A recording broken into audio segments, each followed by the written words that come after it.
For nearly 2,000 years, one of the world's most popular medicines was this incredibly complex, super expensive cure-all for, well, pretty much everything. It was a legendary remedy with over 60 ingredients, but one of them really stands out, because it was made from venomous snakes.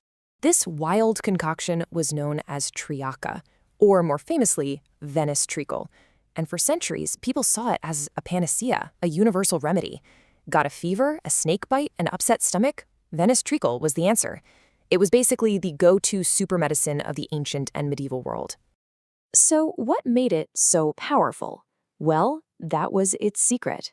Or maybe I should say its secrets. See, the recipe wasn't about one or two special ingredients.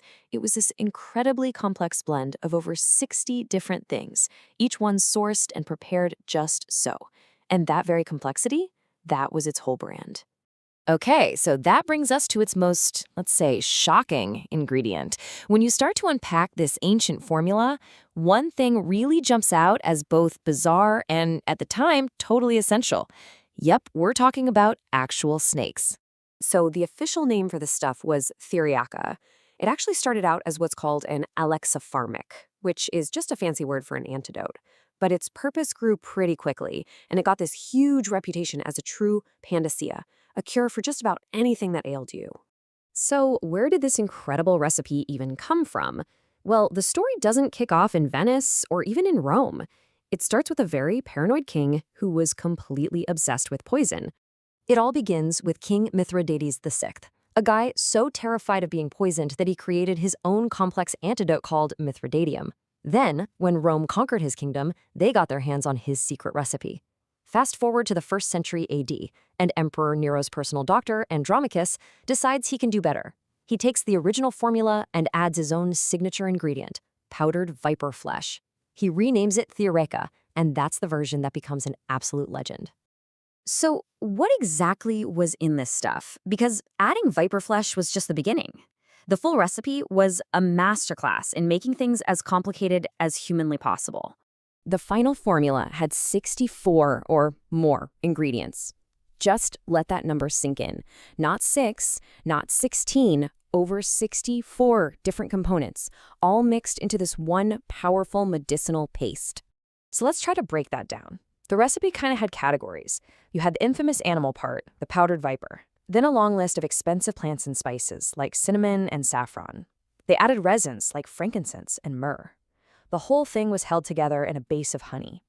And maybe most importantly, a lot of versions had opium, which, would definitely help explain its powerful pain-relieving effects.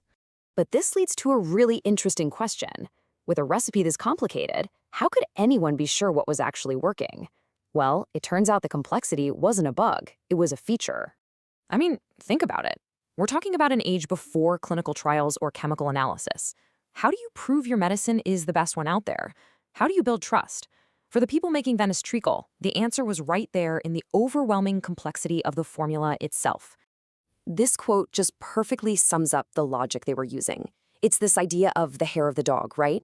The thinking was, since vipers are poisonous, their flesh must contain the secret to fighting poison. So by adding a little bit of a poisonous element, you could build up a defense against all the other poisons out there. So the key thing to realize here is that the complexity was this powerful psychological tool. For one, it signaled authority. A recipe this intricate suggested the person who made it was a genius, with almost magical knowledge. Two, it suggested broader protection. I mean, with that many ingredients, surely something in there would work for your specific problem. And finally, the whole production process, which was a public ceremony in Renaissance Italy that took months, it built trust. You could see this premium product being made with incredible care. And that trust? It created an incredible, long-lasting legacy. This wasn't some fad that disappeared in a few decades. Venice treacle was a medical staple for almost 2,000 years. It became a truly global phenomenon.